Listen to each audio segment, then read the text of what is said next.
qui est très utile en ce moment, qui est un radiateur électrique. Voilà. Donc achetez-en, c'est le moment, il y a des petites promos là. Les ventes ne décollent pas. Non, les ventes marchent plutôt pas mal. Le principe du produit, c'est qu'on a une batterie à l'intérieur, une batterie de stockage. Et grâce à cette batterie, le système peut stocker plus d'électricité, consommer plus d'électricité pendant les périodes d'heures creuses et également pendant les périodes photovoltaïques. L'idée, c'est de le proposer en autoconsommation. Il est très vertueux parce qu'il est très économique à l'usage, donc ça intéresse en particulier les bailleurs sociaux qui ont des problématiques de locataires en situation de précarité énergétique. Et il est très vertueux également sur le long terme pour la transition énergétique puisqu'il apporte une capacité de stockage très facilement déployable pour le réseau. J'en arrête avec le produit, j'aimerais parler effectivement de ce retour qu'on a eu grâce aux InnoTrophées, qui a été un des premiers jalons vraiment dans le développement de Lancet. Et je pense que le rôle de ces concours, c'est surtout ça, c'est vraiment des jalons qui valident un petit peu le positionnement, l'équipe, la stratégie. Également, évidemment, tous les éléments autour, voilà, l'expertise comptable, le juridique, les différents leviers bancaires. Il se trouve qu'on avait eu un prix de la BPA, qui est notre banque aujourd'hui, de Simon et Associés, qui est entre autres nos accompagnateurs juridiques, et également BBM, qui est notre expert comptable. Voilà, donc on a été plutôt fidèles à ces accompagnateurs. Et très clairement, probablement plus d'ailleurs sur le volet juridique, on avait gagné 20 000 € d'accompagnement d'avocats.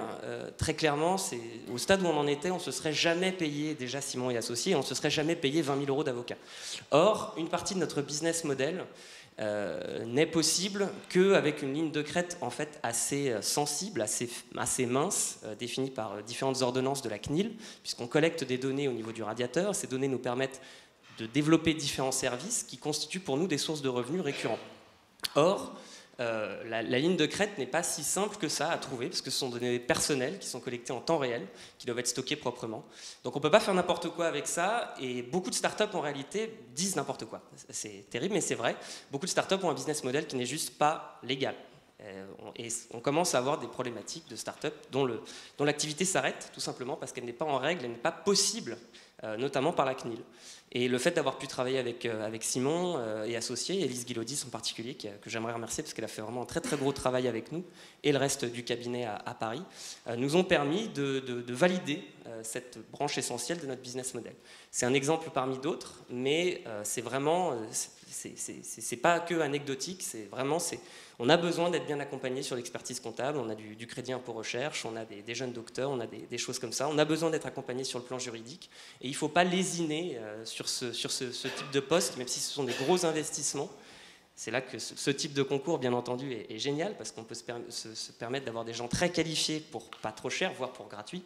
Mais sur le long terme, il ne faut pas oublier ces éléments-là, c'est vraiment fondamental.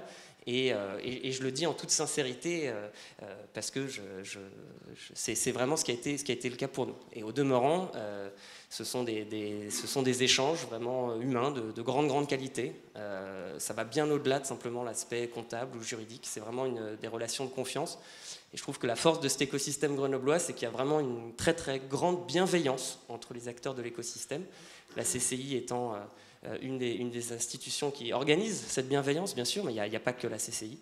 Et pour toutes ces raisons, j'aimerais remercier en particulier ces structures qui nous ont offert leur accompagnement, et puis remercier encore la CCI.